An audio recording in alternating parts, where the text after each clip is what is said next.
मातोश्री बाहेर मराठा क्रांती ठोक मोर्चाच्या कार्यकर्त्यांची आंदोलनं। उद्धव ठाकरेंनी भेट न घेतल्यानं मराठा कार्यकर्ते आक्रमक। मराठा आंदोलनावर भूमिका स्पष्ट करण्याची आंदोलकांची मागणी। आमदार पंकजा मुंडे आणि प्रकाश आंबेडकरांची भेट। पंकजा मुंडेंनी केलं ओबीसी आरक्षण बचाव यात्रेचं स्वागत। उरण हत्याकांड प्रकरणामध्ये आरोपी दाऊद शेखनं गुन्ह्याची केली कबुली। अतिरिक्त पोलीस आयुक्तांची माहिती। आरोपींना ठरवून हत्या केल्याचं चौकशीत निष्पन्न। विधानसभेकरता काँग्रेसकडून 135 जागांची तयारी। मुंबईत काँग्रेस 15 जागा लढण्याची चिन्ह।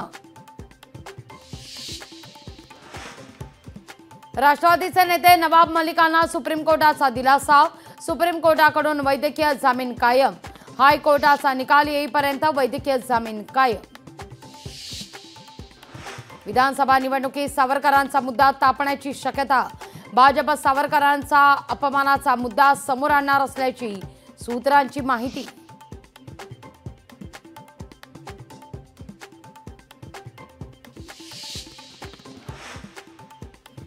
विरोधी पक्षनेते असताना शहांशी भेट कशा करता? सुप्रिया सुळेंचा अजित पवार आणि शहा यांच्या भेटीच्या चर्चेवर सवाल। पक्षांतर आणि फुटीमुळे मराठवाड्यातील राजकीय चित्र बदलणार। विधानसभेला मराठवाड्यातील 22 मतदारसंघात नव्या चेहऱ्यांना संधी मिळण्याची चिन्ह। छत्रपती संभाजीनगरमध्ये एसटी कर्मचाऱ्याचा 9 ऑगस्ट पासून आंदोलनाचा इशारा। शासकीय कर्मचाऱ्यांप्रमाणे वेतन देण्याची एसटी कर्मचाऱ्यांची मागणी। बुलढाण्यातल्या सिंदखेड राज्यातील जिजाऊंच्या जन्मस्थळावरील झाडं तोडली। अनेक वर्षांची जुनी झाडं तोडल्यानं जिजाऊ भक्तांमध्ये नाराजी। महाबळेश्वरमध्ये विक्रमी पावसाची नोंद।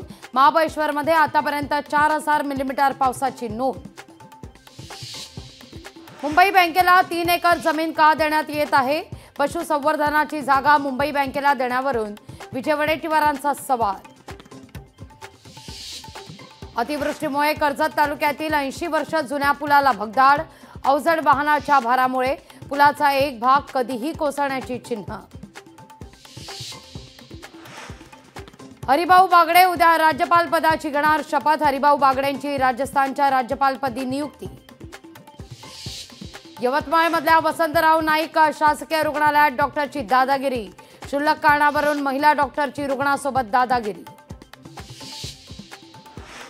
सलग 4थ्या दिवशी पुण्यात गढूळ पाणी पुरवठा। पाण्याचा विसर्ग केल्यानंतर पुणेकरांच्या घरात दूषित पाणी। कोयना धरणाचे दरवाजे आणखीन वर उचलणार। धरणाच्या 6 वक्र दरवाज्यातून 40,000 क्युसेक पाण्याचा करणार विसर्ग सुरू। भारत चीन सीमेलगत चीनकडून पुन्हा आगळीक। बँकॉक तलावाजवळ चीनकडून पुलाचं बांधकाम। पुण्यात भाजप आमदार सिद्धार्थ शिरोळेंविरोधात तक्रार दाखल। लाडकी बहीण योजनेच्या बॅनरवर संमतीशिवाय फोटो लावल्याचा आरोप। जेवणासंदर्भात आसाम सरकारचा मोठा निर्णय। सरकारी कार्यक्रमात फक्त सात्विक शाकाहारी भोजन मिळणार। खडकवासला धरणातून पाण्याचा विसर्ग थांबवला। मुठा नदीत सुरू असलेला विसर्ग बंद करण्यात आला। लोकशाही मराठी ऐका, पहा, जागरूक रहा।